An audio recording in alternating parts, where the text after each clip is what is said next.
श्री गणेशाय नमः। ओम श्री सरस्वत्यै नमः। ओम श्री गुरुभ्यो नमः।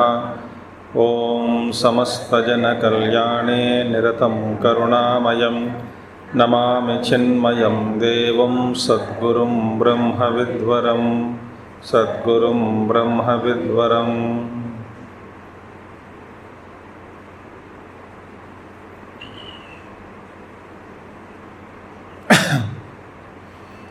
ओम व्यासं वसिष्ठनप्तारं शक्ते पौत्रमकल्मषं पराशरात्मजं वन्दे शुकतातं तपोनिधिं। व्यासाय विष्णुरूपाय व्यासरूपाय विष्णवे नमो वै ब्रह्मनिधये वासिष्ठाय नमो नमः। वसुदेवसुतं देवं कंसचाणूरमर्दनं देवकी परमानन्दं कृष्णं वन्दे जगद्गुरुं कृष्णं वन्दे जगद्गुरुम्।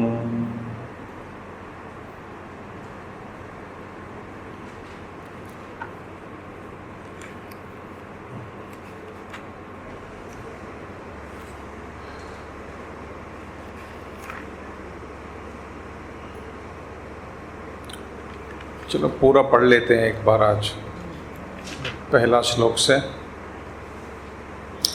अर्जुन उवाच एवं सततयुक्ता ये भक्तास्त्वां पर्युपासते ये चाप्यक्षरमव्यक्तं तेषां के योगवित्तमाः।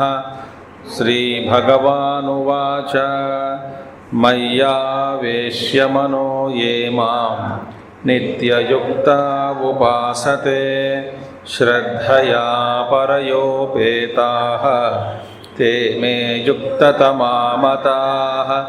ये त्वक्षरमनिर्देश्यम् अव्यक्तं पर्युपासते सर्वत्र गमचिन्त्यं च कूटस्थमचलं ध्रुवं सन्नियम्येन्द्रियग्रामं सर्वत्र समबुद्धयः ते प्राप्नुवन्ति मामेव सर्वभूतहिते रताः। क्लेशोऽधिकतरस्तेषाम् अव्यक्तासक्तचेतसाम् अव्यक्ता हि गतिर्दुःखं देहवद्भिरवाप्यते। ये तु सर्वाणि कर्माणि मयि सन्न्यस्य मत्पराः अनन्येनैव योगेन मां ध्यायन्त उपासते तेषामहं समुद्धर्ता मृत्युसंसारसागरात् भवामि न चिरात् पार्थ वेशितचेतसां मय्येव मन आधत्स्व मयि बुद्धिं निवेशय निवसिष्यसि मय्येव अत ऊर्ध्वं न संशयः। अथ चित्तं समाधातुं न शक्नोषि मयि स्थिरम् अभ्यासयोगेन ततो मामिच्छाप्तुं धनञ्जयः। अभ्यासेऽप्यसमर्थोऽसि मत्कर्म परमो मदर्थमपि कर्माणि कुर्वन् सिद्धिमवाप्स्यसि। अथैतदप्यशक्तोऽसि कर्तुं मद्योगमाश्रितः सर्वकर्मफलत्यागं ततः कुरु यतात्मवान्। श्रेयो हि ज्ञानमभ्यासात् ज्ञानाध्यानं विशिष्यते त्यागात् शान्तिरनन्तरम्। तो भगवान बताते हैं सारी साधनों के बारे में समझाने के बाद भगवान कहते हैं ज्ञानम अभ्यासात श्रेयः श्रेयः ज्ञानम अभ्यासात। केवल अविवेक पूर्वकात अभ्यासात, बिना ज्ञान कोई यदि अभ्यास करता है तो उस अभ्यास से ज्ञान श्रेष्ठ है, उस ज्ञान के बाद ध्यान श्रेष्ठ है, ध्यान के बाद सर्वकर्म फल त्याग श्रेष्ठ है। ये कैसा संभव? केन साधर्म्येन स्तुति ही, किस तरह, किस लिए, इसकी किसकी समानता की दृष्टि से आप ये कहते हैं कि सर्वकर्म फल त्याग श्रेष्ठ है। वैसे तो सर्वकर्म फल त्याग सबसे पहला पड़ाव है। तो इसका उत्तर में भगवान कहते हैं, उपनिषद में ये बोध हुआ कि जिसने सारे कामनाओं को त्याग दिया, कामनाओं को, उसी को मोक्ष की प्राप्ति या ब्रह्म की प्राप्ति, ब्रह्म वस्तु की प्राप्ति होती है। यदा सर्वे प्रमुच्यन्ते, कठोपनिषद मंत्र में, यथा सर्वे प्रमुच्यन्ते कामाः ये अस्य हृदय स्थिताः, हृदय में स्थित, जिसके अंदर, जिसने अपने हृदय में स्थित सारी कामनाओं को छोड़ दिया, त्याग दिया, प्रमुच्यन्ते, अथ मर्चः अमृतः भवति, इसके बाद मर्चः एक मनुष्य जो भी है साधक, अमृतः भवति, अमृतत्वम एति, अमृतत्व की प्राप्ति होती है। यत्र ब्रह्म समश्नुते, तो वही ब्रह्म है अमृतत्व। तो ब्रह्म अमृतत्व, स्वर्ग में अमृतत्व की बात नहीं कह रही है, अब ब्रह्म अमृतत्व, तो वहाँ पहुँच जाते हैं, मैं उसकी प्राप्ति होती है। किसके लिए? सर्व काम त्याग।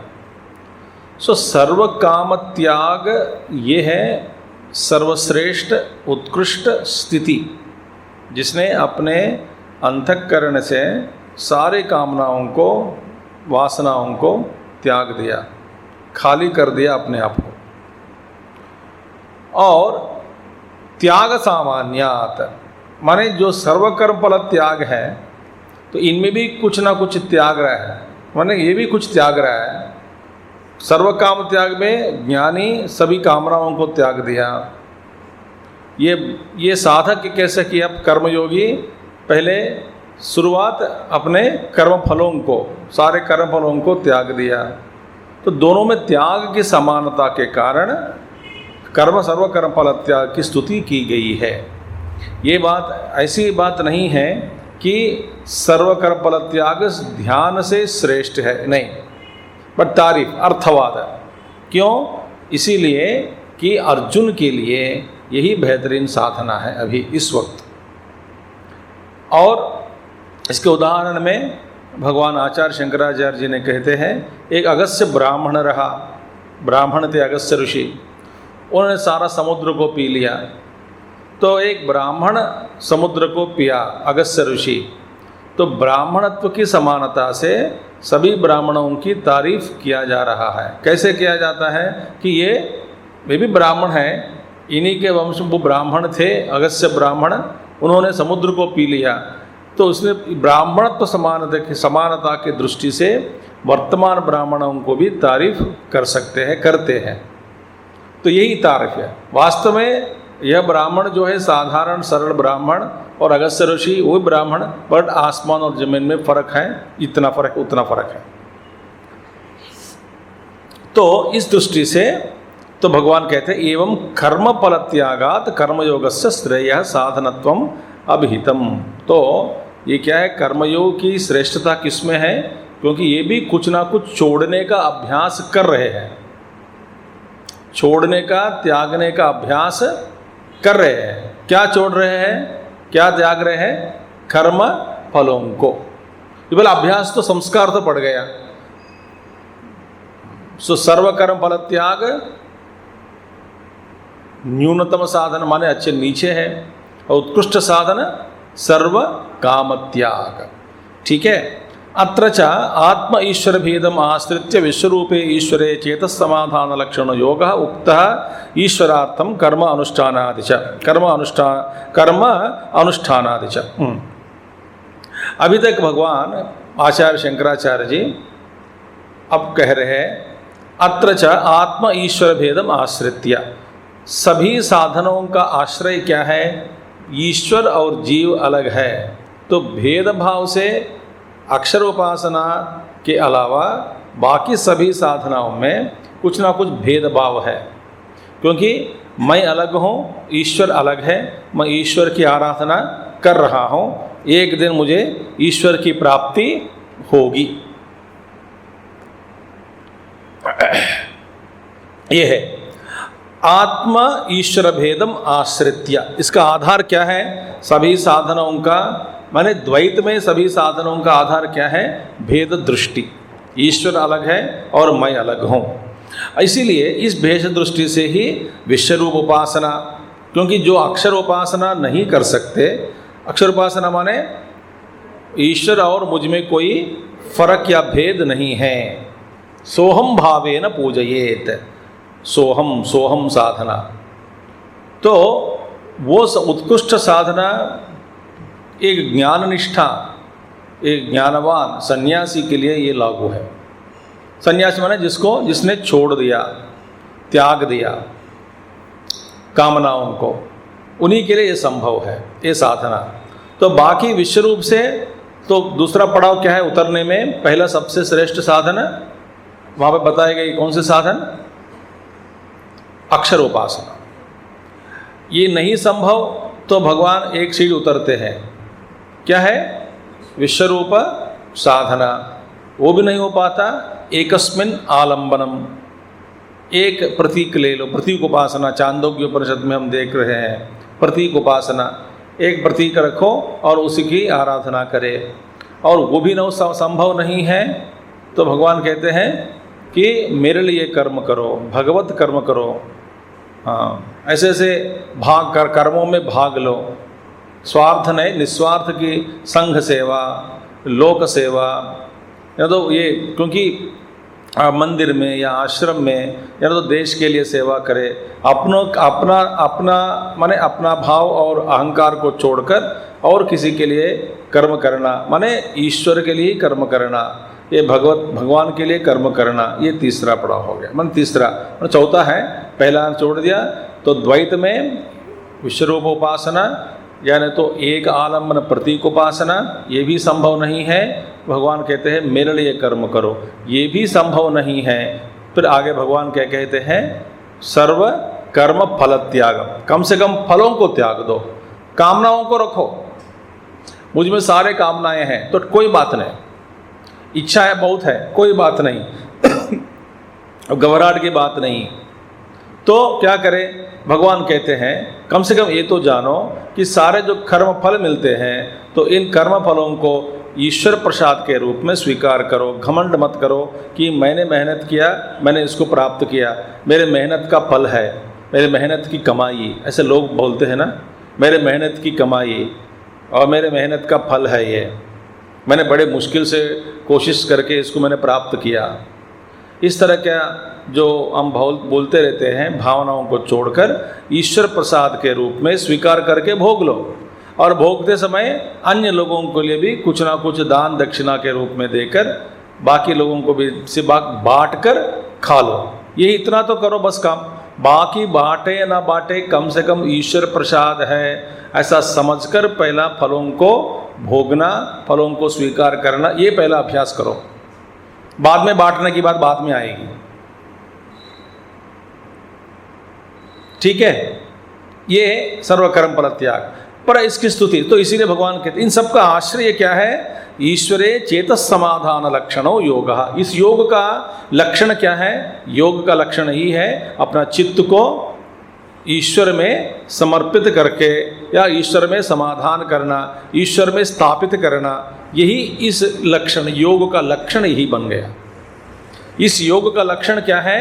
परमात्मा और मैं एक ही है, ऐसा लक्षण नहीं है इस योग का। इस योग का लक्षण क्या है? मेरे चित्त को परमात्मा में स्थापित करना, यही मेरा लक्ष्य है। वो चाहे ईश्वर विश्वरूप में आप स्वीकार करो या एकस्मिन एक आलम्बन में स्वीकार करके उपासना करें, या नहीं तो ईश्वर को ही सर्व जगह देखकर ईश्वर के लिए कर्म करो, इसी तरह किसी भी रूप में या फलों को त्यागते समय भी ईश्वर का ही ध्यान करना पड़ता है, याद करना पड़ता है। तो किसी भी हालत में, किसी भी मार्गों में, इन किसी भी साधनों के प्रक्रियाओं के द्वारा ईश्वर की स्तुति, ईश्वर का स्मरण हो रहा है कि नहीं? तो ईश्वर का स्मरण होना और अपने चित्त को ईश्वर में प्रवेश कराना, स्थापित करना, इस योग का लक्षण, इस रूपी योग का साधन वे करते हैं। और कर्म अनुष्ठान आदि माने ईश्वर के लिए कर्म करना इत्यादि, इन सब के बारे में बताया गया यहाँ पे। अथ एतदपि अशक्तोऽसि इति अज्ञानकार्य सूचनात् न अभेददर्शिनः अक्षरोपासकस्य कर्मयोग उपपद्यते इति दर्शयति। अथ एतदपि अशक्तोऽसि, यदि तुम इसको भी नहीं कर सकते हो, ऐसा श्लोक है। अथ एतदपि अशक्तोऽसि कर्म कर्तुम मद्योगम आश्रितः, मेरे लिए कर्म करना प्रारंभ करो, सीखो। मैंने इस बात से ये समझ में आ जाती है कि यहाँ पे भेद दर्शन आ गया, ये अक्षर उपासकों के लिए यह कर्मयोग नहीं है। तो कर्मयोग का आधार क्या है? भेद दृष्टि। कर्मयोग का आधार क्या है? मैं अलग हूँ, ईश्वर अलग है, मैं ईश्वर के लिए कर्म कर रहा हूँ। माने ये भेद दृष्टि द्वैत प्रपंच में ही कर्मयोग का अभ्यास संभव है। अक्षर उपासक के लिए कर्मयोग कभी संभव नहीं है, क्योंकि वे मुझसे अलग ईश्वर को नहीं मानते, अपने से अलग ईश्वर को नहीं मानते। तो वहां कर्मयोग, तो इसलिए भगवान कहते हैं अक्षर उपासकस्य कर्मयोगः न उपपद्यते इति दर्शयति। क्यों अक्षर उपासक के लिए कर्मयोग असंभव नहीं है? अभेद दर्शिनः, वे तो अभेददर्शी है। किसमें अभेद है? किनके बीच में? अपने में और ईश्वर में अभेद दर्शन के कारण वहां पे कर्मयोग संभव नहीं है उनके लिए। यहां तक ठीक है। और भगवान कहते हैं तथा कर्मयोगिनः अक्षर उपासना अनुपपत्तिम दर्शयति भगवान। और भगवान ये भी दर्शन करा दिया, समझा दिया, बता दिया, उपदेश किया कि कर्मयोगी के लिए अक्षर उपासना संभव नहीं है। ठीक है। और ते प्राप्नुवन्ति मामेव इति अक्षरोपासकानां कैवल्य प्राप्तौ स्वातंत्रम उक्त्वा। देखिए, अच्छा, अक्षरोपासकों के लिए भगवान ने कह दिया ये अक्षरोपासक लोग हैं, स्वतंत्र है। क्योंकि इनकी स्वतंत्रता इसीलिए है कि वो पराधीनता उनमें नहीं है। क्यों नहीं है? वे ईश्वर को जान लिया, अपने आप को जान लिया, ईश्वर और अपने में कोई फर्क नहीं है। तो अक्षर उपासकों, ज्ञान निष्ठाओं के लिए, सन्यासियों के लिए स्वतंत्रता के कारण क्या है? स्वातंत्र मुक्त्वा, भगवान ने कह दिया स्वतंत्र है। इसीलिए भगवान ने कहा ते प्राप्नुवन्ति मामेव, वे तो सीधा मुझको पहुंच जाते हैं, मेरे पास आ जाते हैं, मुझ में प्रवेश हो जाता है, मेरे तक पहुंच जाते हैं। कौन? ज्ञानी लोग, अक्षरोपासक लोग। ऐसा कहने के बाद फिर बाकी लोग जो भेददर्शी है, भेददर्शी होकर साधना करते हैं, कर्मयोग साधना करते हैं, एकस्मिन आलम्बने, या तो एक प्रतीक उपासना करते हैं, ऐसे लोगों के बारे में भगवान कहते हैं उनका उद्धार मैं ही करता हूं। उनका उद्धार मैं ही करता हूं माने ये पराधीनता हो गया, ये पराधीन है। माने ईश्वर आना है, मेरा उद्धार करना है। तो पारतंत्र्यम ईश्वर अधीनता दर्शितवान तेषामहं समुद्धर्ता इति। यदि ही ईश्वरस्य आत्मभूताः ते मताः अभेददर्शित्वात् अक्षररूपा एव ते इति समुद्धरण कर्म वचनम तान् प्रति अपेशलम स्यात्। देखिए, मैं उनका समुद्धार करता हूँ, ऐसा वचन अपेशलम स्यात्, बनता नहीं, बैठता नहीं, असंगत होगा। क्यों असंगत होगा? इसीलिए कि उनमें, परमात्मा में और भक्त में, ऐसा ज्ञानी में, उपासक में कोई फर्क नहीं है। तो और किसका उद्धार करेगा? कोई मुझसे अलग है, उसी का उद्धार हो सकता है। और ज्ञानी में, अपने में और ईश्वर में कोई फर्क नहीं है। इसलिए भगवान कहते हैं कोई वहाँ पे उद्धार करने योग्य कोई अलग है ही नहीं ज्ञानी के सामने। इसीलिए वहाँ पे ये असंगत होगा, क्योंकि ज्ञानी का उद्धार भगवान ने किया, ये असंगत है। समझ में आ गई बात? और यस्मात् च अर्जुनस्य अत्यंतम एव हितैषी भगवान, क्योंकि भगवान अर्जुन के प्रति, अर्जुन के हितैषी अत्यंत बहुत बहुत बहुत प्यार करते हैं, तो हित चाहते हैं। इसीलिए जो हित चाहते हैं, भगवान अर्जुन का हित चाहते हैं, इसीलिए अर्जुन को, अर्जुन जिसके लिए अधिकारी है तो उसी का बोध भगवान कराया या किया, उसी का बोध, उसका ही बोध भगवान ने किया। और सिद्धांत का कौन सा ये सिद्धांत?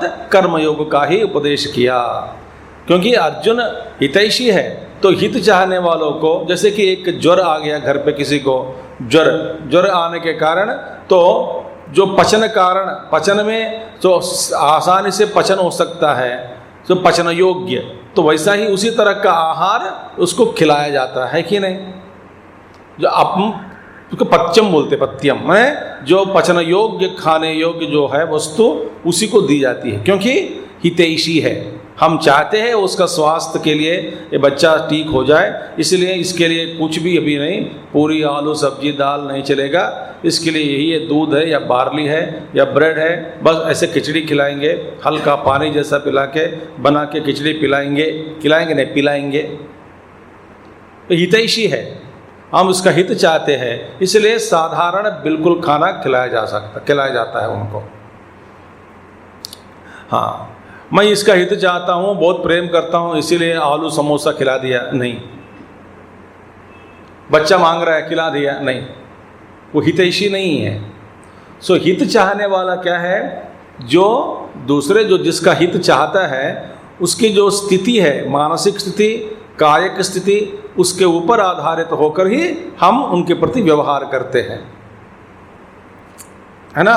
इसलिए भगवान अर्जुन का हित चाहते हैं, इसलिए तस्य अर्जुन क्या सम्यक दर्शन अनन्वितम कर्मयोगम, माने सम्यक दर्शन अनन्वितम, सम्यक दर्शन से जिसका कोई संबंध नहीं है, हटकर छोड़कर कर्मयोगम भेद दृष्टिमंतम, जो कर्मयोग जिसका आधार भेद दृष्टि है, तदेव उपदिशति, माने उसी को भगवान ने उपदेश किया है। कर्मयोग ही उपदेश अर्जुन को किया है। क्यों किया है? हितैषी।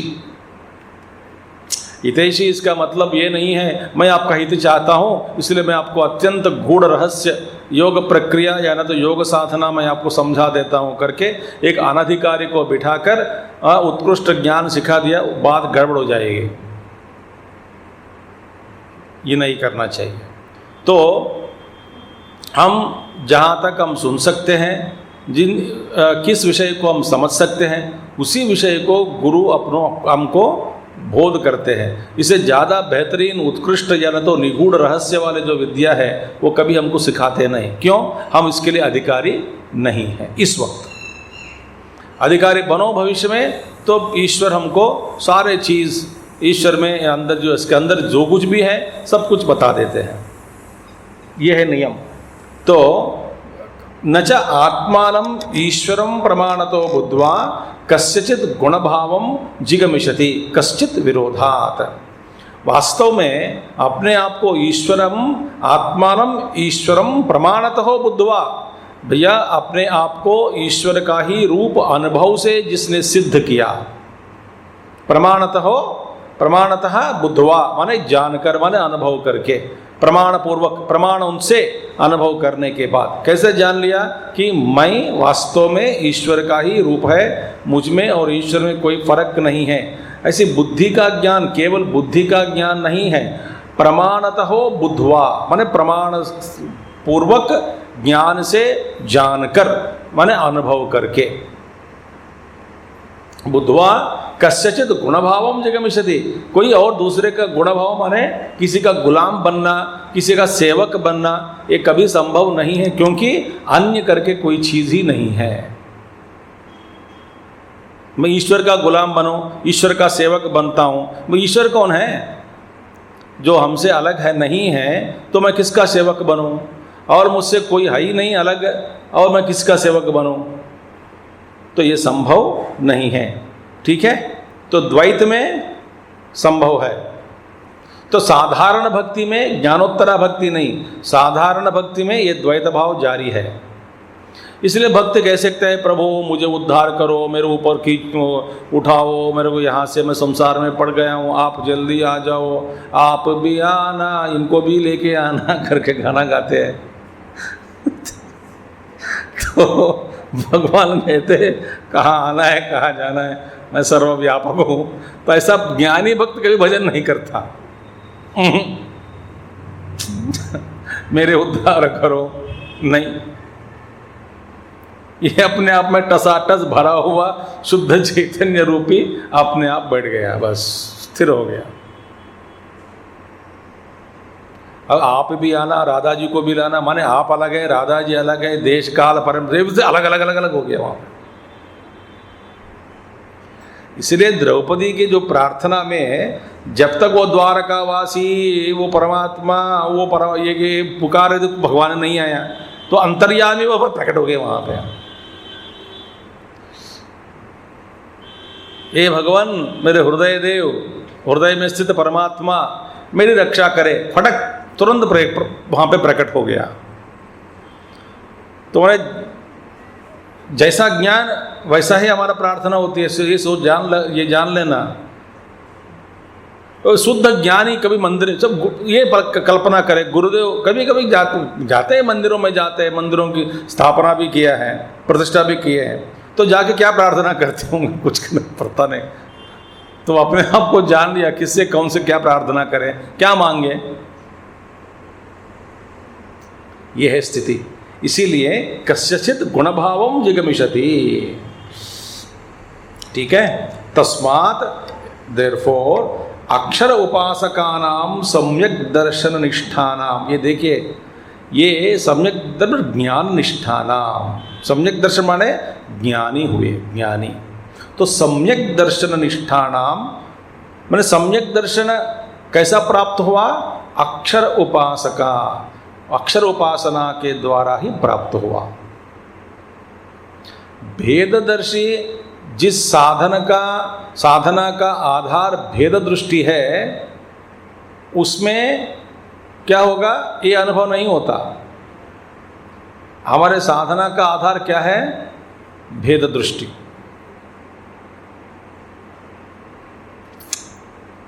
उत्कृष्ट साधना हमको करने में हम असमर्थ है, क्योंकि बहुत कठिन है। क्यों कठिन है अब आगे बताएंगे। 12वां अध्याय में हम जिन श्लोकों को लेकर कहते हैं कि भक्त का लक्षण है, वास्तव में किस तरह का भक्त का लक्षण है, भेद दृष्टि भक्त का ये लक्षण कभी नहीं हो सकता। समझ आ गई बात। जिसका आधार भेद दृष्टि है, साधना का, ज्ञान का, सबका आधार भेद दृष्टि है, तो उसके लिए जो आगे कहने वाली जो श्लोक है, जो धर्मपूगम भगवान कहते हैं, धर्मपूतम, ये संभव नहीं है। ये केवल सन्यासी ज्ञानी भक्ति के लिए ही संभव है, ज्ञानी भक्त के लिए। तस्मात् अक्षर उपासका नाम सम्यक दर्शन निष्ठानाम, माने उन निष्ठाओं के लिए, सन्यासियों के लिए, सन्यासी नाम उनके लिए, त्यक्त सर्व ऐषणा नाम, जिसने सारे ऐषणाओं को त्याग दिया, माने पुत्रेषणा, वित्तेषणा, लोकेषणा, इन सारे ऐषणाओं को जिसने त्याग दिया, जो सन्यासी बन गया। सन्यासी माने वेश धारण से नहीं, अनुभव से अभेददर्शी बन गया, उनके लिए, ज्ञान में निष्ठा प्राप्त किया, उसके लिए, ऐसे भक्तों के लिए उनका लक्षण, उनका धर्म क्या है, अद्वेष्टा सर्वभूतानाम इत्यादि धर्मपूतम, धर्मपूतम धर्मपूगम, ये धर्म बन गया उनका। वो स्वभाव से ही सिद्ध है, ये सब उनके लिए स्वभाव सहज है। स्वभाव सिद्ध माने बड़ा सहज है,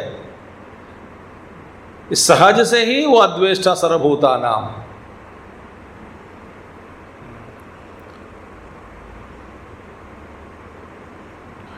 तो इत्यादि धर्मपूतम साक्षात अमृतत्व कारणम, ये क्या है, साक्षात अमृतत्व कारणम, मतलब हेतु बन गए। किसका हेतु, अमृतत्व की प्राप्ति में ये सब हेतु हो गए। माने ये ऐसी साधना करना, बड़ा जरूरी है। मगर ये किसके लिए सहज बन गया? अक्षर उपासक के लिए। जो अभेददर्शी उपासक है उनके लिए ये सहज है, भेददर्शी उपासक है इनके लिए सहज नहीं है। जो अक्षर उपासक बनना चाहते हैं, वो सन्यासी जो बनना चाहते हैं, सारे योजनाओं को त्यागना चाहता है, जिसके अंदर में ये भगवान और मैं अलग नहीं है, वास्तव में शास्त्र दृष्टिया गुरु उपदेश दृष्टिया हम दोनों में कोई फर्क नहीं है, ऐसा पहला स्वीकार करके इस बोध को, उसका अनुभव जिसको करना चाहते हैं, जिसने करना चाहते हैं जो व्यक्ति, उसके लिए ये सारे जो साधनाएं हैं, तो साधना के रूप में उसके लिए ये साधना के रूप में उनके पास आ जाते हैं, वो ट्राई करते हैं। और ज्ञानी जो सन्यासी है, जिसमें ज्ञान में निष्ठा प्राप्त हुआ, उसके लिए ये सारा सहज है लक्षण। तो इन लक्षणों के लिए हमें ये पता लगता है ये सारे लक्षण हम में है या नहीं। 36 बताते यहाँ पे, तो इनमें से एक लिस्ट है, इनमें से हमारा कुछ है, टिक मारते जाओ। टिक मार दिया, सारे के सारे 36 हमें प्रवेश हो गए, तो अपने आप को मान लेना ज्ञानी है।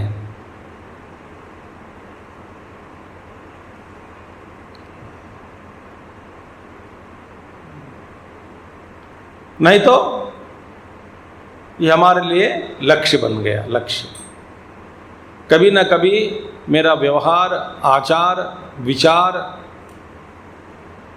ये सब इस तरह का होना चाहिए, अनुभव इस तरह का होना चाहिए, ऐसा मन में परिकल्पना करके व्यवहार करना है। ठीक है, तो अमृतत्व कारणम वक्ष्यामि, भगवान सोच लिया अभी मैं अमृतत्व डायरेक्ट कॉज, साक्षात हेतु जो है, अमृतत्व कारणम जो है, वक्ष्यामि, मैं उसको बारे में मैं अभी विस्तार करूंगा, ऐसा भगवान ने सोचकर आगे जो कहानी, जो श्लोक हैं वो भगवान समझाते हैं। यहाँ तक समझ में आ गया? इसका मतलब क्या है? ये सन्यासियों का ही एक गुण है। सन्यासी का मतलब जिसने 3 येषणाओं को त्याग दिया। ठीक है, ओके। और हम आगे देखेंगे अभी। अद्वेष्टा सर्वभूतानां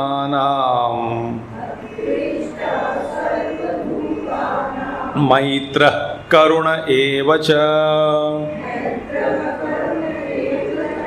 निर्ममो निरहंकारः समदुःखसुखक्षमी अद्वेष्टा सर्वभूतानां मैत्रः करुण एव च निर्ममो निरहंकारः समदुःखसुखक्षमी। अब बार बार शंकराचार्य जी, आचार्य जी कहते हैं ये सन्यासिनः सन्यासिनः सन्यासिनः। तो कई महात्मा लोग ऐसे कहते हैं कि शंकराचार्य जी को सन्यास बहुत बड़ा पसंद है, वो सन्यासी पक्ष हमेशा लेते हैं। वे कहते हैं यदि इच्छाएं, पूर्ण रूप से इच्छाएं सारे खत्म हो गए तो सन्यासी बनो। तो पिछले महीने में हमने देखा कि सन्यास आश्रम में कुछ कुछ फायदाएं हैं। ठीक है, तो ऐसे गृहस्थ में भी कुछ फायदा है। तो गृहस्थ आश्रम में सिक्योरिटी होती है, सन्यासी आश्रम में, तो आश्रम में जो प्रवेश किया साधक के रूप में सिक्योरिटी नहीं होती, सिक्योरिटी भगवान ही है। मगर गृहस्थ आश्रम में बहुत बड़ा बोझ है, इस तरह का बोझ सन्यासी को नहीं है आश्रम में। तो कुछ प्लस है, कुछ माइनस है आश्रम की दृष्टि से। और वास्तव में गृहस्थ सन्यासी भी है और सन्यासी गृहस्थ भी है। माने आश्रम में प्रवेश करने के बाद भी गृहस्थ, जैसे गृहस्थ सोचता है वैसा ही सोचने वाले सन्यासी, आश्रम में स्थित सन्यासी लोग कई लोग हैं। और जैसे सन्यासी, शुद्ध सन्यासी स्वभावतः व्यवहार करते हैं, अंदर एकदम निवृत्त हो गया माने काम छोड़ना नहीं, मैं आपको समझा रहा हूँ। निवृत्त मैं अभी निवृत्त हो गया, मैं माने काम सब छोड़ दिया, यही नहीं। अंदर में पद्मपत्र मिवाम भसा, ऐसा रहकर जीवन जीकर गृहस्थ में भी वह सन्यासी स्थिति में पहुंच गए। कई लोग हैं, ऋषि मुनि लोग थे, ऐसे भी है। मगर आश्रम की दृष्टि से भी साधक के लिए आचार्य शंकराचार्य जी कहते हैं लाभदायक। क्यों? बहुत सारे फायदे हैं इसमें है साधक के लिए।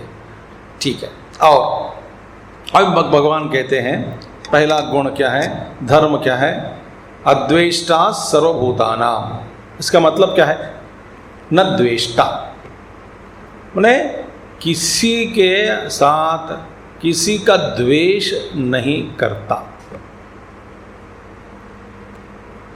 बस पहले में ही हमारा क्लीन बोल्ड हो गया, क्योंकि हमारी जो लिस्ट है बहुत बड़ा लिस्ट होगा। अब जरा सोचो, व्यक्ति के साथ द्वेष, परिस्थिति के साथ द्वेष, दुनिया के साथ द्वेष, हमारा द्वेष है। तो भगवान कहते हैं न द्वेष्टा। और किसके साथ? आत्मनः दुख हेतुम अपि। देखिए, आपको दुख देने वाले, दुख पहुंचाने वाले, आपको दुखी दुखी करने वाले, इनके प्रति भी द्वेष नहीं करना।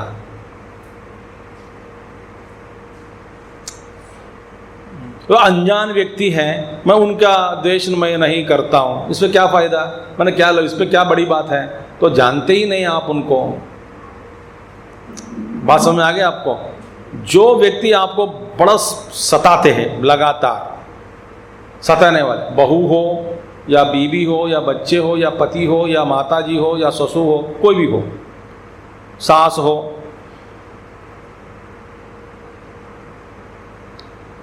हमको सताने वाले, दुख पहुंचाने वाले, उनके प्रति भी दुख ये द्वेष नहीं रखना, ये बड़ा कठिन है।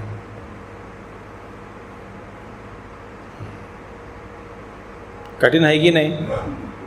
बड़ा कठिन है। तो पहले क्लीन बोर्ड कर दिया। अब भगवान कहते हैं न कश्चित द्वेष्टि सर्वाणि भूतानि आत्मत्वेन ही पश्यति। तभी यह संभव है।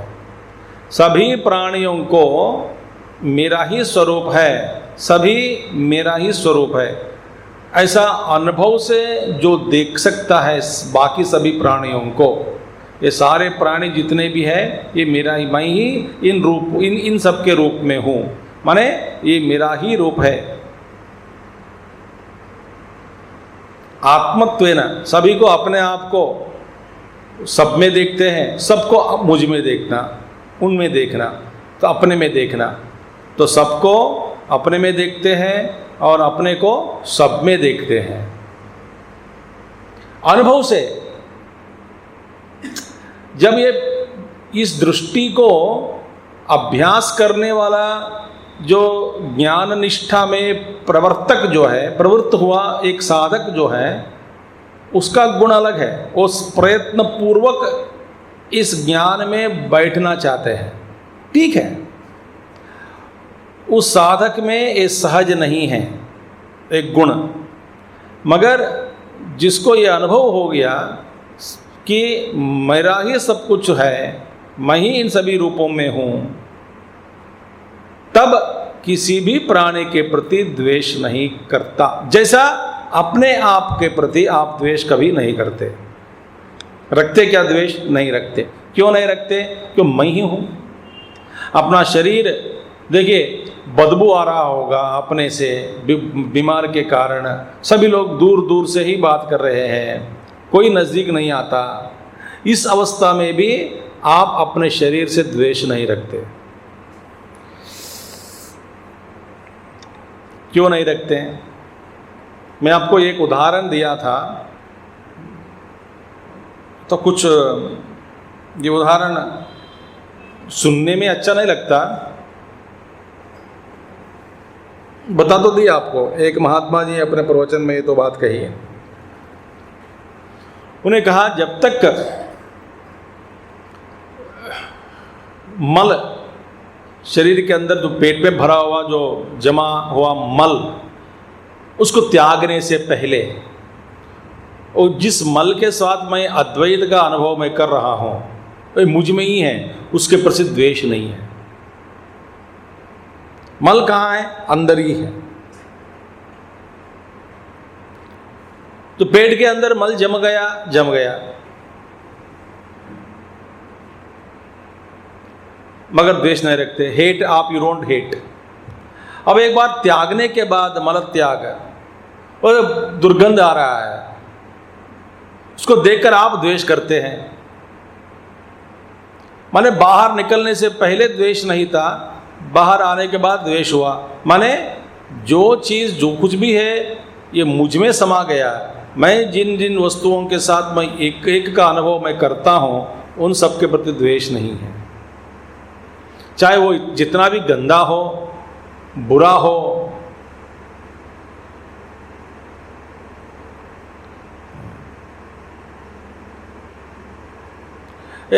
जो आत्मा अनुभव कर लिया सब कुछ मेरा ही स्वरूप है,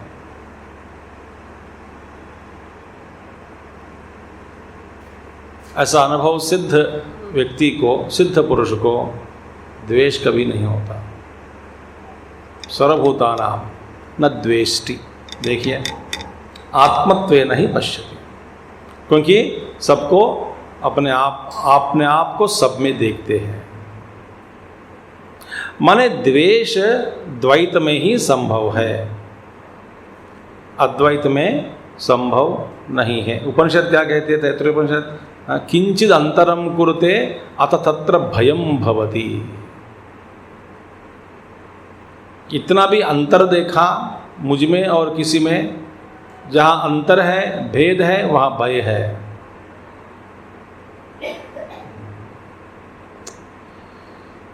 बढ़िया से बात है। इसीलिए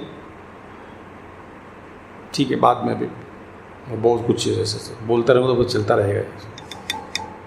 अद्वेष्टा सर्वभूतानां। अच्छा, कोई कहते हैं मैं किसी से द्वेष नहीं रखता हूं, ठीक है, मतलब क्या है? उदासीन बन गया।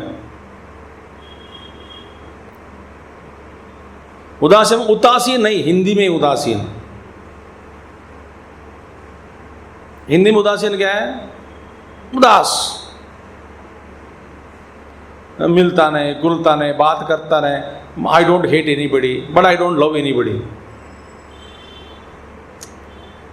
नहीं, ये ऐसा गलत अर्थ नहीं निकाला जाए, इसलिए भगवान कहते हैं मैत्री, मैत्रः। माने ये ऐसी बात नहीं है कि मैं द्वेष नहीं रखता हूं माने सबसे बात करना बंद हो गया, अकेला बैठ गया, अकेला जीवन। क्यों? किसी से मिलना, बात करना बड़ा मुश्किल है मेरे लिए। क्यों? द्वेष।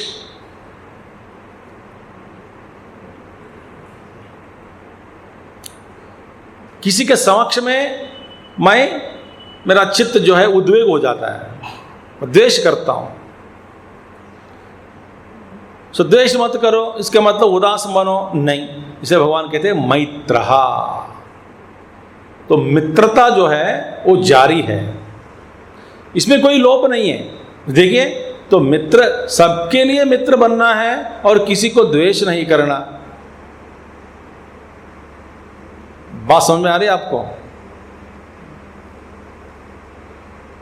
तो मैं जिससे मैं द्वेष करता हूं उससे बात नहीं करता हूं, और कहते हैं कि मैं द्वेष नहीं करना चाहता हूं उसको, इसलिए भाई मिलने से प्रॉब्लम होता है, वो मिलना ही बंद कर दिया मैंने।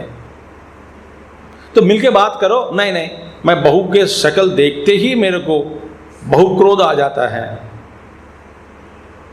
मैं बहुमुखी बन जाती हूं बहू को देखते ही, तो इसलिए देखना ही मैं बंद कर दी। द्वेष है, और भगवान के द्वेष मत रखो, इसलिए मैं द्वेष नहीं रखता। मैं क्या रखता हूँ? द्वेष को नहीं रखते। मिलना, बात करना, सबसे प्रेम से कुछ नहीं है, कोई दोस्त नहीं है। मैं अपने अलग निरंजन व्यवहार में है। नहीं, मैत्रहा, मित्र भावो मैत्री, सबके साथ वो दोस्ती रखता है,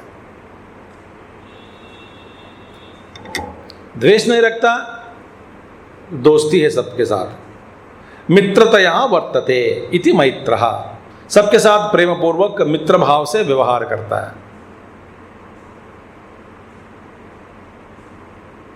मित्र भाव से व्यवहार करता है। एक लक्षण क्या है?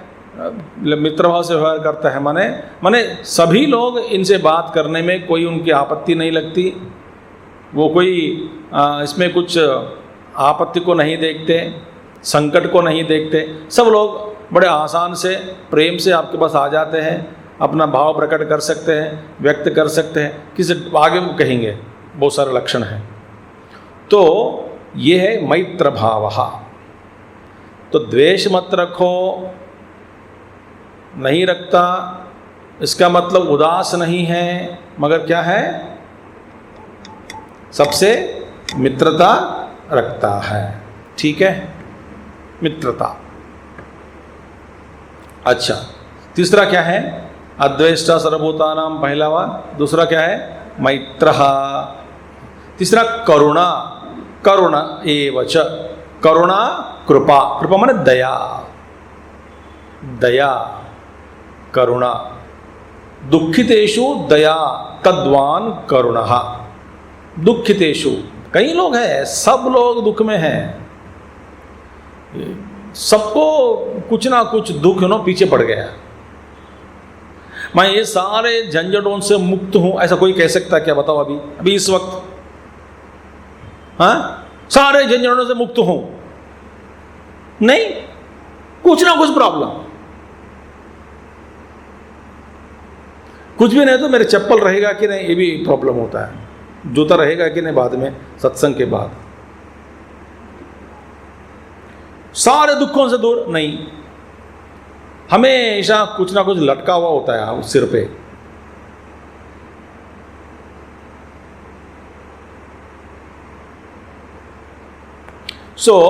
भगवान कहते हैं करुणा कृपा दुखितेषु दया, तो दया दिखाओ।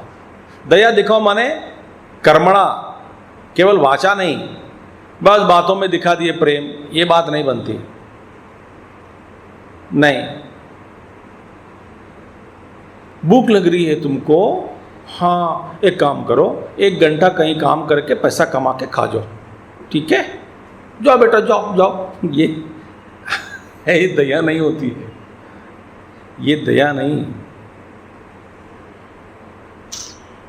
नो, तो भगवान कहते हैं दुखितेषु दया तद्वान, मन दयावान करुणः, जिसके पास खूब दया है, दया दया दया। सर्वभूत अभय प्रदः, माने सभी प्राणियों को अभय प्रदान करने वाला। डरो मत, डरो मत। फिर आप कैसे करेंगे? करेंगे, मैं आपके साथ हूं, डरो मत। इस संकट से पार करा दोगे, मैं कौन हूं? कराने वाला प्रभु है, मगर मैं आपके साथ हूं। दया, कोशिश करेंगे, मिलकर करेंगे। आपकी समस्या जो है मेरी समस्या समझो। कुछ भी नहीं कर सकता हूं, कम से प्रार्थना तो कर सकता हूं। तो अभय प्रदान करने वाला सन्यासिनः, माने ये दया जो है, मैं करुणा वास्तव में सन्यासी ही दिखा सकते हैं पूर्ण रूप से। सन्यासी माने जो किसी के साथ ममता राग द्वेष नहीं है, किसी के साथ भी, वही दया दिखा सकते हैं, परम दया। तो सन्यासिनः सर्वभूत अभय प्रदाः, सभी प्राणियों को अभय प्रदान देने वाले सन्यासी जो है इत्यर्थः। तो वही करुणा, करुणा दिखाने वाला, दया दिखाओ। ये दया दिखाओ, कम से कम दया।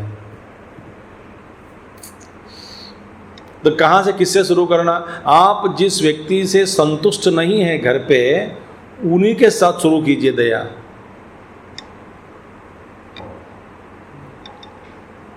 ये बड़ा मुश्किल है।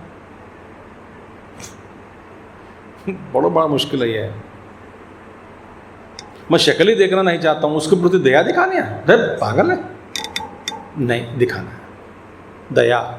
जब आपका उत्कृष्ट ज्ञान आपको मिलता है अंदर से, आप सभी प्राणियों के प्रति दया ही दिखा सकते हैं, क्योंकि सभी अपने अविद्या में, मोह में, अंधकार में पड़े हैं। सब लोग लथपथ हो रहे हैं अंधकार में पड़कर, और लथपथ माने अविद्या से चोट खाकर, मार खाकर, अविद्या वृत्तियों में फंसकर सब लोग अपने अपने परेशान में हैं। सभी लोग अपने अपने तो अज्ञान के कारण अपने आप को भूल गया, इस दुनिया में घूम रहे हैं। शरीर सच है, दुनिया सच है, ऐसी कल्पना करके अनेक प्रकार के भावनाएं रखकर सभी प्राणी अपने आप में फंस गए हैं। अपने आप में फंस गए माने अपने आप के अंधकार में, अविद्या में, माया में, अज्ञान में फंस गए हैं। इसलिए इन लोगों का व्यवहार ऐसा है। ऐसा सोचकर नहीं, ये जानकर तो दया ही आती है, दया ही आती है।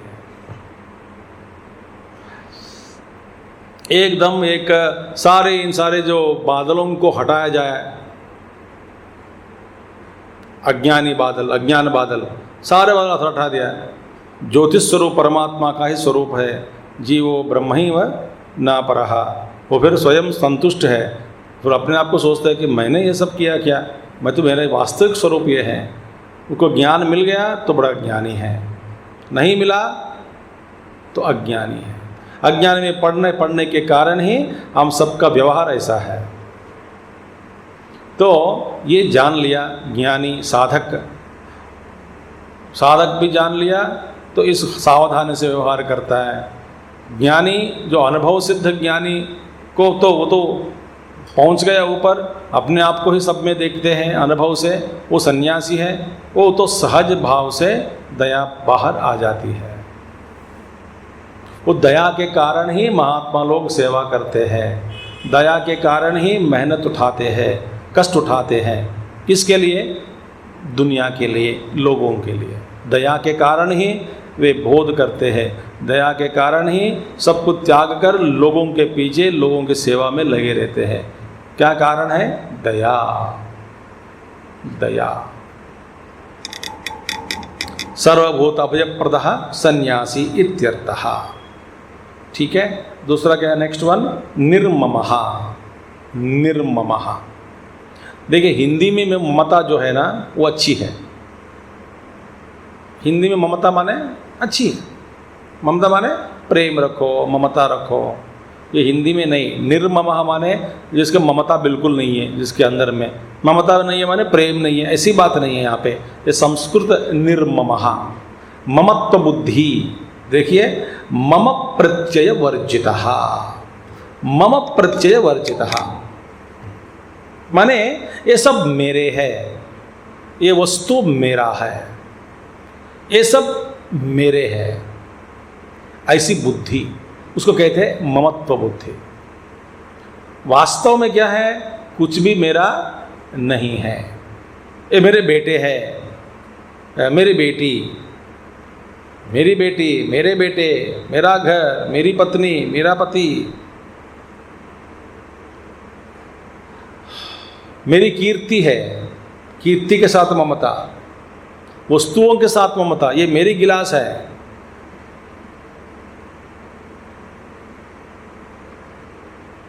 देखिए, या इसकी परीक्षा कीजिए आप। आपके जो भी वस्त्र है, पहने कपड़ा है, या जूता है, या कोई कुछ चीज़ है जो आप समझते हो कि ये आपकी है, ये वो आपकी है, समझते ना आपकी है वस्तु, ठीक है। और कोई उसको उपयोग करना चाहते हैं, या बिना पूछे आपके कपड़ा किसी ने, आपके बहन या कोई पहन के गई, क्या होता है घर पे? सच बताओ, क्या होता है? झगड़ा, युद्ध होता है, युद्ध, महाभारत युद्ध होता है। बहन बहन ही है, बिना बोले मेरी जूता वो किसे लेके गए, पहन के गए। ये कहां से लेके आया तुम जूता? बस आपका ही है। कहाँ से उठाया? कमरे से ही उठाया। क्यों उठाया? क्या पूछना क्या है? मेरे पास जूता नहीं दिखाई दे, मेरे जूता खो गया, मैंने वो सोचा कि आपका पहन के जाऊं, तो गया। अब देखिए गुस्सा। इन्हीं चीज़ों में हमारे जो सावधान है, मन में एकाग्रता, समाधानता, उसको चेक करना है, टेस्ट करना है। कुछ चीज़ों ऐसे हैं बिना बोले और मेरे वस्तु को और किसी ने यूज़ किया, लेके गया। अनुशासन अलग है। अनुशासन जहाँ कुछ चरों में अनुशासन लागू होता है वो अलग बात है। ये ममत्व बुद्धि है, ममत्व बुद्धि। सब कुछ मेरा है, ये बड़ा मोह है। जिसकी दृष्टि से आप सब कुछ मेरा मेरा मेरा कह रहे हैं, वही आपके साथ एक दिन नहीं रहेगा। क्या है? शरीर। शरीर की दृष्टि से ही आप इस दुनिया को कहते हैं ये मेरा है। भैया ये शरीर ही आपका नहीं है। याद नहीं रखते हैं। तो इसीलिए भगवान कहते हैं मम प्रत्यय वर्जितः। दूसरों की दृष्टि से, माने मेरी ओर से नहीं, सबके दृष्टि पर मैं प्रपंच को देख रहा हूँ, मनुष्यों को देख रहा हूँ, वस्तुओं को देख रहा हूँ, इन सारी चीज़ों को मन में रखते हुए ममत्व बुद्धि, जो ये मेरा है मेरा है मेरा है, ऐसी भावना जो है उसको बोलते हैं ममता। ये ज्ञानी भक्त क्या है? ये सन्यासी, ये ज्ञानिष्ठ निर्ममहा। वो अनुभव से जान लिया मेरा कुछ भी नहीं है, क्योंकि मेरा कुछ है ही नहीं वास्तव में। ये सारी दुनिया जो है वो मेरा नहीं है, क्योंकि ये माया है। भक्ति में माने न्यून भक्ति में, माने जो उत्कृष्ट ज्ञानी नहीं तो सरल साधक के रूप में ये भावना ऐसे ये सब भगवान का है, मेरा नहीं है। इसलिए ममत्व बुद्धि को त्यागने का वो अभ्यास करता है। ज्ञानी क्या सोचता है? ये वास्तव में है ही नहीं तो कहाँ ममता। फर्क देखा आपने? ये सब ईश्वर का है, मेरा नहीं है, इसलिए ममता को छोड़ दिया। कौन? भेददर्शी साधक। अभेददर्शी है, अक्षर उपासक है, वो भी उसके ममता नहीं है। क्यों नहीं है? ज्ञान की दृष्टि से। कैसा अनुभव? वास्तव में ये सब जगत जो है आरोपित जगत है, माया है, इसमें सच्चाई नहीं है। जिसमें सच्चाई नहीं है वो मेरा कैसे हो सकता है?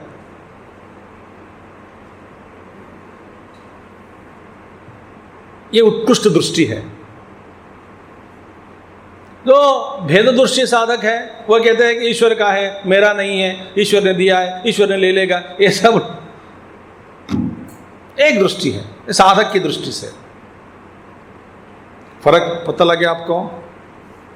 जहाँ पे जो वस्तु ही नहीं है, आप जो रेगिस्तान में देखते हैं पानी, जलाशय, तो जलाशय को देखकर ये मेरा है कहते क्या है? क्यों नहीं कहते आप? है ही नहीं वास्तव में। जो वहाँ पर वस्तु ही नहीं है उसको मेरा है ऐसे कैसे कह सकते हैं? गंधर्व नगर, बादलों में एक घोड़े के जो आकृति लेकर बादल बैठे वहाँ पे आकाश में, घोड़ा दिख रहा है। एक घोड़ा मेरा है कह सकते हैं क्या? क्यों? जो दिख रहा है वो वास्तव नहीं है। जो वास्तव नहीं है उसमें ममत्व बुद्धि रहने का संभव ही नहीं है। इसलिए ज्ञानी, ये अक्षर उपासक क्या है? ममत्व वर्जितः निर्गतः, माने मम प्रत्यय वर्जितः। ये मम को त्याग दिया माने वो तो देख लिया, अनुभव कर लिया, तो ये है ही नहीं तो मेरा कैसे हो सकता है? साधक की दृष्टि से ऐसा कल्पना करो कि शास्त्र के दृष्टि से, गुरु का जो बोध मैंने सुना गुरु से, तो उनके दृष्टि से, उद्बोध की दृष्टि से, उपदेश की दृष्टि से ये सब दुनिया कल्पित है, ब्रह्म में कल्पित है, इसलिए ये मेरा नहीं हो सकता। बार बार याद दिलाते रहना अपने आप को, ये साधना हो गया। ये ब्रह्म में कल्पित जगत है। तो ये कल्पित जगत का आधार ब्रह्म है। ब्रह्म कौन है? मेरा ही स्वरूप है।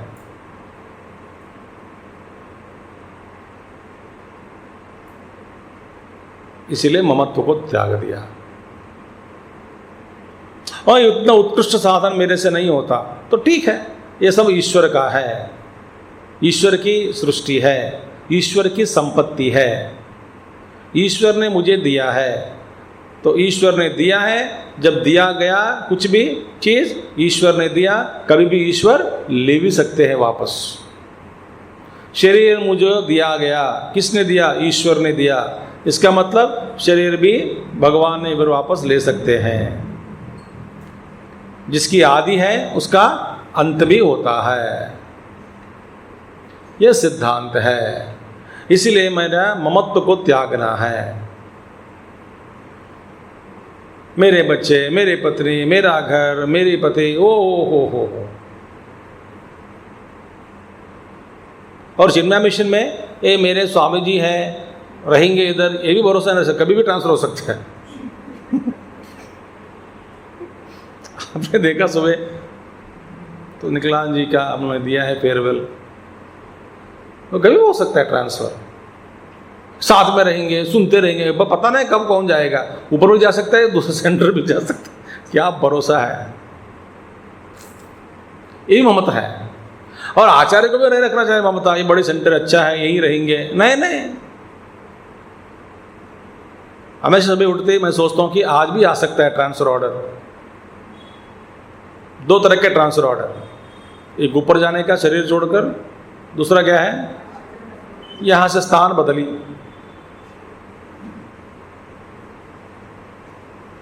रखा है दिन भर, थैंक यू।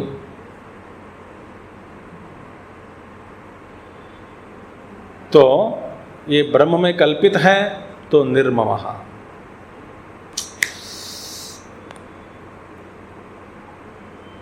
निरहंकारः, दूसरा क्या है? निरहंकारः निर्गत अहम प्रत्ययः। अहम प्रत्यय माने अहम अहम अहम अहम, ये वृत्ति, मैं। देखिए, अपने शरीर के अंदर, शरीर में अहम प्रत्यय जो बुद्धि होती है, सो देखिए ममता क्या है?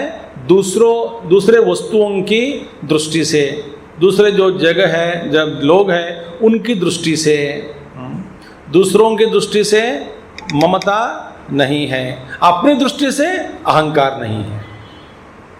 माने देह में अहम प्रत्यय, माने यह देह मेरा है, यह देह ही मैं हूं, ऐसा प्रत्यय।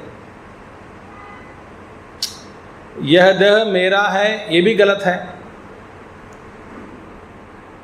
पहला अनुभव क्या है? यह शरीर मैं हूं। मैं कौन हूं? मैं शरीर हूं। अच्छा, इससे थोड़ा ऊपर उठे, यह शरीर मेरा नहीं है। उससे भी ऊपर उठे, यह शरीर कल्पित है।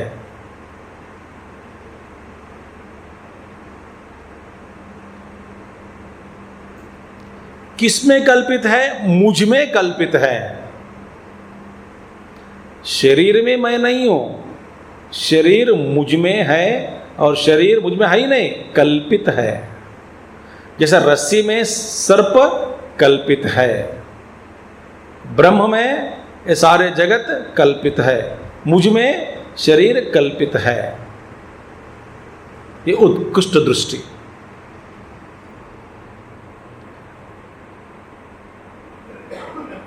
इस पर ध्यान करना।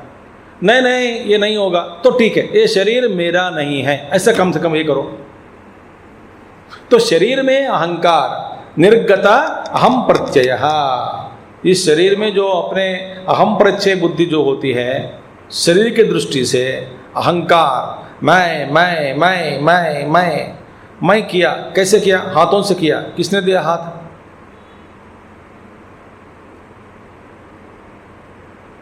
मैं चला गया। कैसे चला गया? पैरों से चलकर। किसने दिया पैर? मैंने चबा चबा कर खाया, बढ़िया है। क्या खाया? खाना। किसने बनाया? और कौन हजम कर रहे हैं? और चबाने के लिए मुंह किसने दिया? अब ऐसे सोचते रहोगे, वास्तव में आपको ये क्या है, हम प्रत्यय भी ये गलत है।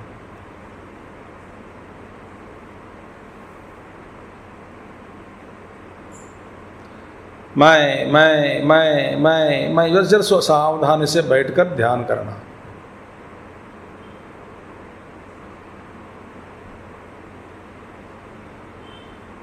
तो वास्तव में ये सृष्टि कल्पित है। कल्पित शरीर में अहम बुद्धि, कितना मूर्ख हूं मैं, जो नहीं है सत्य की दृष्टि से, उसके साथ में तादात्म्य होकर और उसी को मैं के रूप में स्वीकार किया। बड़ा विचित्र है, टली विचित्र। यार आप सोचते रहोगे, साधना करते रहेंगे। साधना माने बस यही है, श्रवण मनन निधिध्यासन। तो निरहंकार निर्गता अहम प्रत्यय। आप देखोगे वास्तव में जो अहम है वो भी, इसका भी अस्तित्व ब्रह्म है, वो भी कल्पित है। अहम प्रत्यय भी कल्पित है, माया है।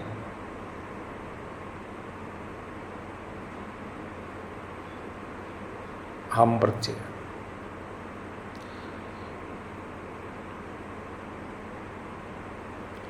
तो इसीलिए भगवान कहते हैं ये ज्ञानी व अक्षर उपासक है निरहंकार। भेद दृष्टि भक्त या साधक क्या कहते हैं, सब कुछ ईश्वर कर रहे हैं, मेरा कुछ नहीं है। तो मेरा कुछ नहीं है, इसमें तो मेरापन, मेरा मैं करके कुछ है, मगर वो मेरा नहीं है। मान रहे हो ना? समझ आ गया बात? मेरा कुछ नहीं है और किसका है? ईश्वर का है। तो आप कौन है? आप हैं जीव की दृष्टि से, जीव के रूप में आप है क्या? वास्तव में वो भी नहीं है। तो उत्कृष्ट ज्ञान उपासक क्या करते हैं, सब कुछ ब्रह्ममयम जगत और मैं ही ईश्वर हूं, जो कुछ भी दिखा रहा है तो मुझ में कल्पित है।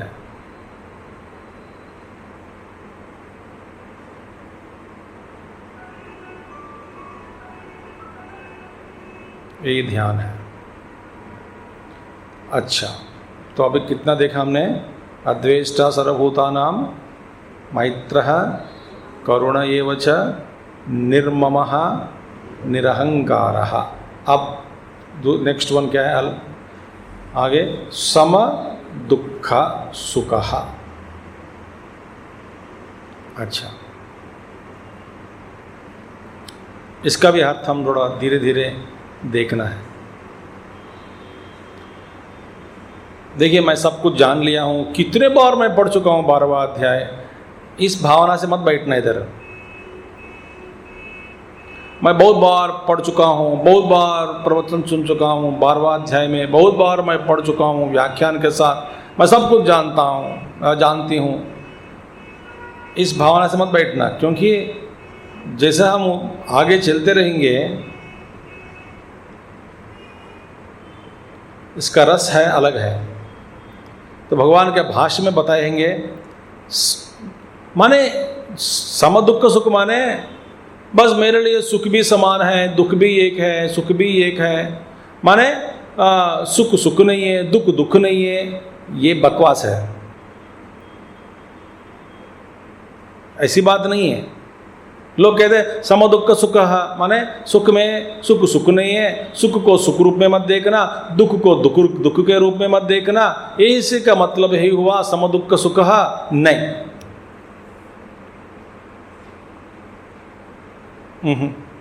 फिर क्या? देखिए, समय दुख सुखे, सुख में दुख में सम है। सम माने मतलब क्या है? द्वेष रागयोः अप्रवर्तके यस्य स सम दुख सुखः। अब देखिए क्या होता है, सुख में दुख में क्या होता है? सुख में क्या होगा? सुख में राग की उत्पत्ति होती है। सुख आया सुख क्या करता है? राग का जनक बनता है। राग जनक माने राग की उत्पत्ति, राग उठता है, राग पैदा होता है। किसमें? हमारे मन में। कब? जब सुख आया, सुख के प्रति राग। राग माने समझ आ गया? राग माने क्या है? अंग्रेजी में मैं नहीं बोलूँगा, ये हिंदी का क्लास है ना, कक्षा। हिंदी की कक्षा में आंग्ल भाषा वर्जित है और आंग्ल की कक्षा में हिंदी भाषा भी वर्जितम भवति। तो राग माने छाह, छाह उतर राग, चाह। अब चाहते हैं ना, जैसे कि गर्मी के मौसम में आप एसी के कमरे में चला गया, हा हा हा। और बताऊं, मेरा अनुभव बताता हूं। कई साल पहले, जब मैं कुछ बहुत साल पहले, तो ब्रह्मचारी नहीं बना ऐसा, फिर मेरा कुछ काम था, तो मैं एक जगह पे गया, तो स्वामी पुरुषोत्तम जी ने बुलाया मुझे, तुम आके थोड़ा काम करेंगे, थोड़ा डिस्कस करेंगे, आ जाओ, तुम चर्चा करेंगे। तो बोला ठीक है। और ठंड के मौसम, मैंने उत्तर में थे, कहीं नागपुर में बैठे, बहुत ठंड था, जनवरी का महीना, और मैं हैदराबाद से निकला बस में, और मेरे साथ कुछ भी लेके नहीं गया मैं, पता नहीं, न शू, न स्वेटर, न शाल, कुछ भी नहीं है मेरे साथ। सिंपल पैंट शर्ट पहन लिया, बस में बैठ गया। हैदराबाद का ठंड अच्छा है, वेरी गुड, बढ़िया है, आराम से। और रात को 12 घंटा का सफ़र, और रात को 2 बजे के बाद फिर लगी ठंड लगी। माय गॉड, अब टेम्पल बहुत 7 डिग्री 6 डिग्री था, बहुत ठंड लग रही थी, और करे क्या, कुछ नहीं कर सकते, बस में बैठे ऐसे, बहुत ठंडा। कोई कहा चाय का, तो 2 चाय का पी लिया, दाफा में बैठ, रात को रुका, पी लिया। अगला दिन चला गया स्वामी जी का घर, बड़े घर भी मैं नहीं जानता हूँ, बस स्टैंड में, फिर और 2 कप चाय पिया, फिर एक ऑटो पकड़ा। ऑटो जो बहुत ठंड लग रही थी, वो ऑटो वाला सर मतलब सब बैठ के चला रहा है, मतलब मर गया सोचा मैं। तो ठीक है, गया उधर, घर पे, घर के अंदर जाने के बाद स्वामी जी बोला, घर वाले, अच्छा ठीक है, स्वामी से मिलने आए, स्वामी जी बताया आपको, अब अंदर आइए। नहाया भी नहीं, तो एक कमरा दिखा दिया, कमरा में हीटर था, हीटर चालू किया, हीटर चालू करके बैठा, एकदम इतना आनंद हुआ, हा हा हा हा हा। रात भर का ये शोक समुद्र जो था एकदम दूर हो गया। और मैं नहाने बाहर गया, वो कंजूसी वाला क्या किया, वो बंद कर देता है, बिजली का प्रॉब्लम है उनका। जब मैं 1 मिनट के लिए बाद कहीं उतर गया, तो मेरे सामने आके बस ये आधा घंटा रखा आपने, हीटर बंद कर देता हूँ, फिर बंद करके चला गया। जब बंद कर देता बहुत गुस्सा आता था मेरे को, अरे बंद क्यों करता है, क्यों नहीं, बिजली वेस्ट नहीं करना है, बिजली वेस्ट क्या बैठा हूँ मैं, नहीं, पैसा भी आधा करना छोड़ा, कम से कम सेव करना चाहिए। जब वो बंद कर दिया, मेरा चाह क्या था कि ये जारी रखें, सुख का जो अनुभव दिया मुझे उसको जारी रखना है। इसको कहते चाह, मतलब सुख में राग की उत्पत्ति, राग जनक सुख। भोगा जब चला गया, चलने दिया, ऐसा नहीं होता। इसलिए भगवान कहते हैं इसमें क्या होता है, देखिए, द्वेष रागयोः अप्रवर्तके, आहा हा, माने सुख में राग, दुख में द्वेष। दुख भोगते समय द्वेष की उत्पत्ति, द्वेष जनक और राग जनक सुख बन गया।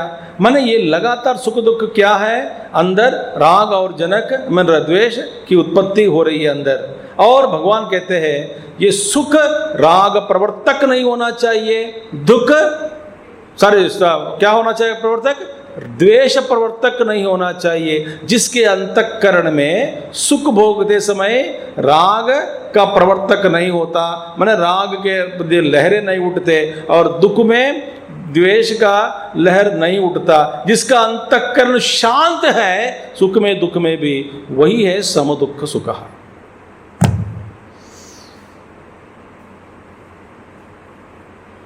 हम सम दुख नहीं है, क्योंकि सुख में राग और दुख में द्वेष। अब देखिए, बैठे बैठे आप अच्छे प्रसंग सुन रहे हैं, विचारधारा चल रही है ठीक ठाक, उनकी कृपा से बढ़िया है। एकदम अचानक माइक बंद हो गया, लाइट चला गया। कई लोगों मन लगता है कि अभी जाना है क्या। माने एकदम दुख द्वेष की उत्पत्ति, द्वेष पैदा किया किसमें? मन में। किसके प्रति? बिजली के प्रति, सरकार के प्रति, प्रारब्ध के प्रति, नसीब, मेरे नसीब देखो, तकदीर देखो, तकदीर। इस तरह राग और द्वेष लगातार उठ रहे हैं हमारे मन में। क्यों? क्योंकि सुख आता चला जाता है, दुख आता चला जाता है। तो सुख को आने दो जाने दो, दुख को आने दो जाने दो। इन दोनों में, ये मन में न राग की उत्पत्ति होती है, न द्वेष की उत्पत्ति नहीं होती है। ऐसा जो मन है शांत है, केवल साक्षी भाव से देख रहे हैं, अनुभव हो रहा है। सुख को सुख के रूप में स्वीकार करता है, दुख को दुख के रूप में ही स्वीकार करता है। दुख को दुख मत समझो, सुख को सुख मत समझो, ये गलत है। नहीं भाई, दोनों प्रवर्तक नहीं बनते। किसका प्रवर्तक? राग और द्वेष का प्रवर्तक नहीं बनते।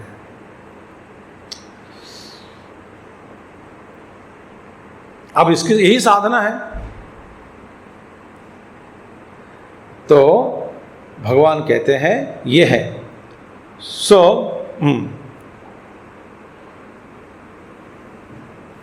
क्या कहा? दुख और सुख दोनों ही उसको प्रवृत्त या निवृत्त करने में असमर्थ है, नहीं करते हैं दुख और सुख। दुख में निवृत्त, सुख में प्रवृत्त। ऐसे प्रवृत्त और निवृत्त जो राग या द्वेष, द्वेष हुआ द्वेष के साथ निवृत्त, और राग हुआ राग के साथ प्रवृत्त होना। जो प्रवृत्त और निवृत्त, राग या द्वेष, क्या कारण क्या है? सुख और दुख, सुख के बाद दुख, दुख के बाद सुख। ये सुख दुख अनुभव में सुख को सुख रूप में ही स्वीकार किया। वो तो जान लिया कि सुख है, बाद में चला गया सुख, दुख आया, ये भी जान लिया कि दुख है। मगर ये दोनों असमर्थ है। किसमें? राग और द्वेष की उत्पत्ति में। सुख न प्रवृत्त की ओर ले जाता है, दुख या निवृत्त की ओर ले जाता है। सुख दुख में मैं न निवृत्त हूं न प्रवृत्त हूं। It's a beautiful state. अब कल्पना करें, मन एकदम शांत है। ये है सम दुख सुखः। दुख को भी एक जैसा देखो, सुख को भी एक जैसा देखो। ये विचार ये ऐसा व्याख्या नहीं है इसका।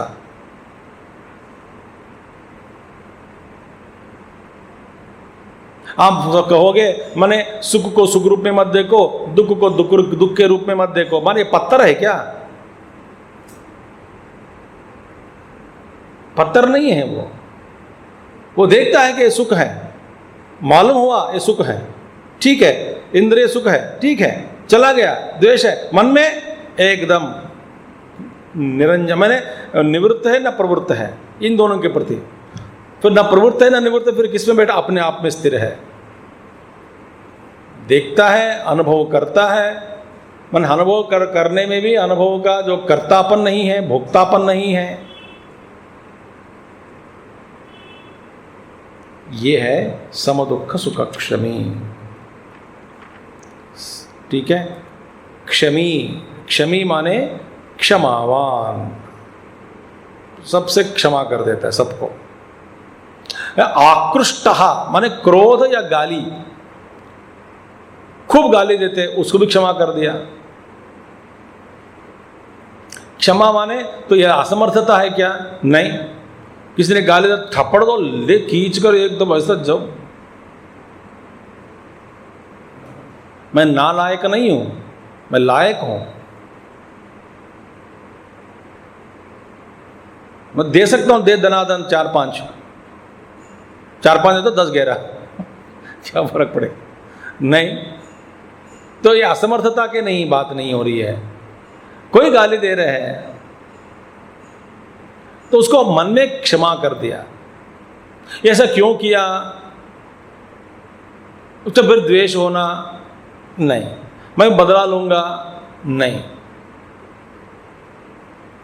कुछ बोलता है, बोलने दो। अभिहितो वा माने देख,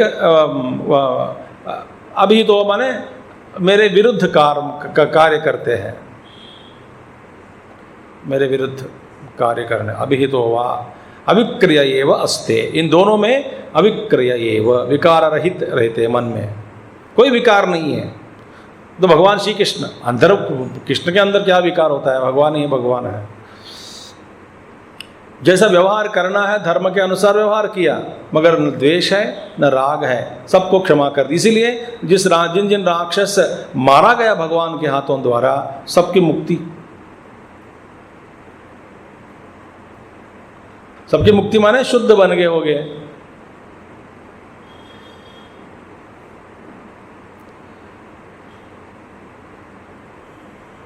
क्या कर सकते हैं? तो क्षमा, व्यवहार जो करना है करो, मगर अंदर मन में क्षमा कर दो। पहले क्षमा करने के बाद ही जो जैसा व्यवहार करना है करो। क्षमा किया माने मन में राग या द्वेष उत्पत्ति, उसका उदय या राग वो द्वेष नहीं होना चाहिए मन में, बदला का भाव नहीं होना चाहिए।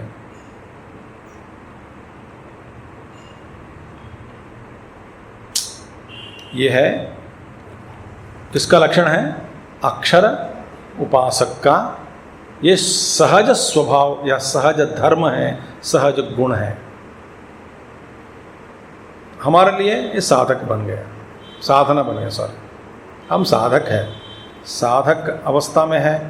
और भगवान कहते संन्यासिनः ज्ञान निष्ठानाम सम्यक दर्शन निष्ठानाम, देखिए, सम्यक दर्शन निष्ठानाम सन्यासिनाम त्यक्त सर्वयेषणानाम, उनके लिए अद्वेष्टा सर्वभूतानाम इत्यादि धर्मभूतम साक्षात अमृतत्व कारणम वक्ष्यामि इति प्रवर्तते।